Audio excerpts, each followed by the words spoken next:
And he went and he hugged the killer. This is all on tape. He finally got to meet with him in court. He hugged him and he said, on behalf of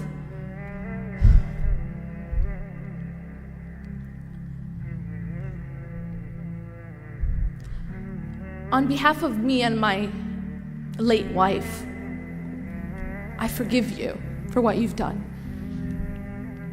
Story about a man who used to be my old principal. So talking like over a decade ago, I used to teach at an Islamic school, and he was the principal. He was an older gentleman from Thailand. And what happened is I taught at the school for about 2 years, and then I moved. And I hadn't kept in touch with the principal. I hadn't seen him or anything.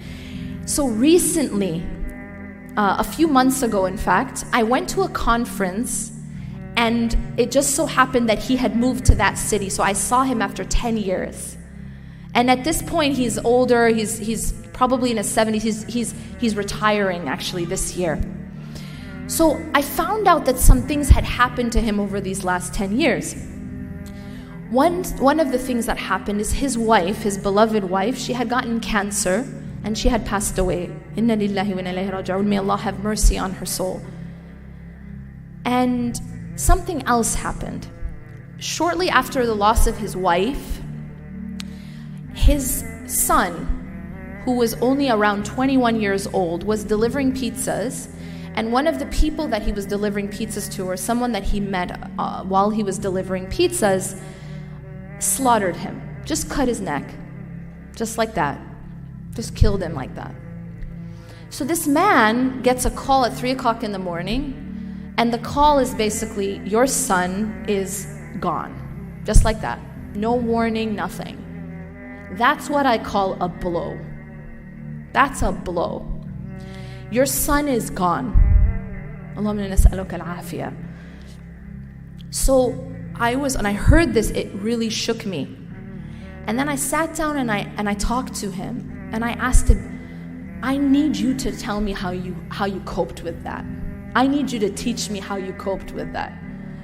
And he told me what happened. He said that when he got the call, obviously he was in shock.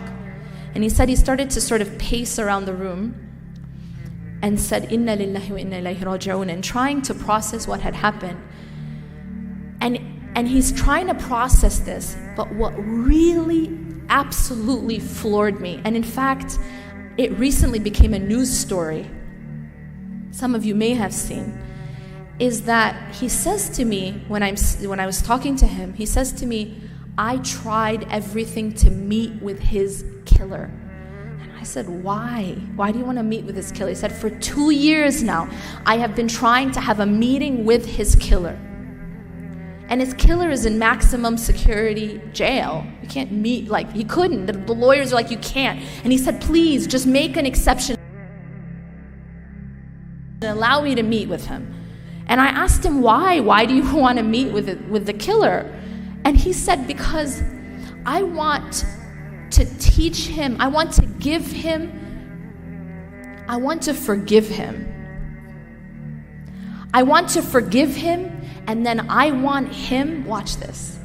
He said, I want to forgive him, and then I want him to be in the same place with Salahuddin, my son.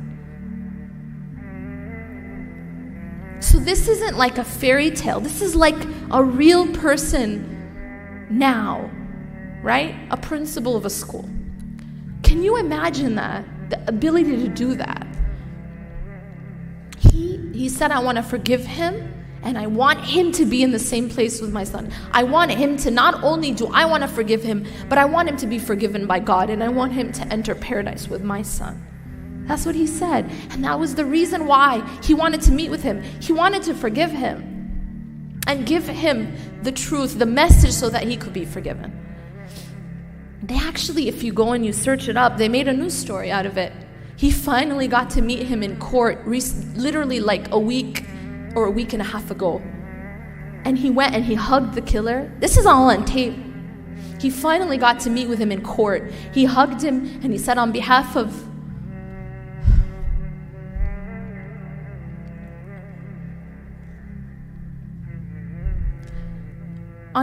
me and my late wife, I forgive you for what you've done.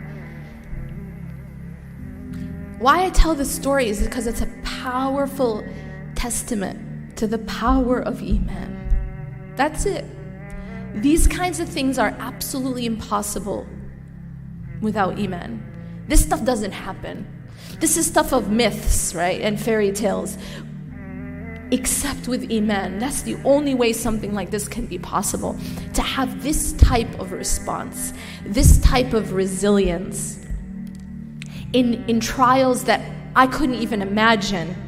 And I would pray every day to be saved from, to be protected from. But this is the response. Allah subhanahu wa ta'ala tells us in the Quran, أَمْ حَسِبْتُمْ أَن تَدْخُلُوا الْجَنَّةَ وَلَمَّا يَأْتِكُمْ مَثَلُ الَّذِينَ خَلَوْا مِنْ قَبْلِكُمْ مَسَّتْهُمُ الْبَأْسَاءُ وَالضَّرَّاءُ وَزُلْزِلُوا حَتَّى يَقُولَ الرَّسُولُ وَالَّذِينَ آمَنُوا مَعَهُ مَتَى نَصْرُ اللَّهِ. Do you think that you will enter paradise without going through that which those who came before you went through? They went through difficulty and adversity, and they were shaken. They were so shaken that even the messengers and those with the messengers were calling out and asking, when will the help of God come? Mata Nasrullah. And Allah subhanahu wa ta'ala ends this ayah by reminding us, Ala inna nasrullahi qareeb. Indeed, the help of Allah is near.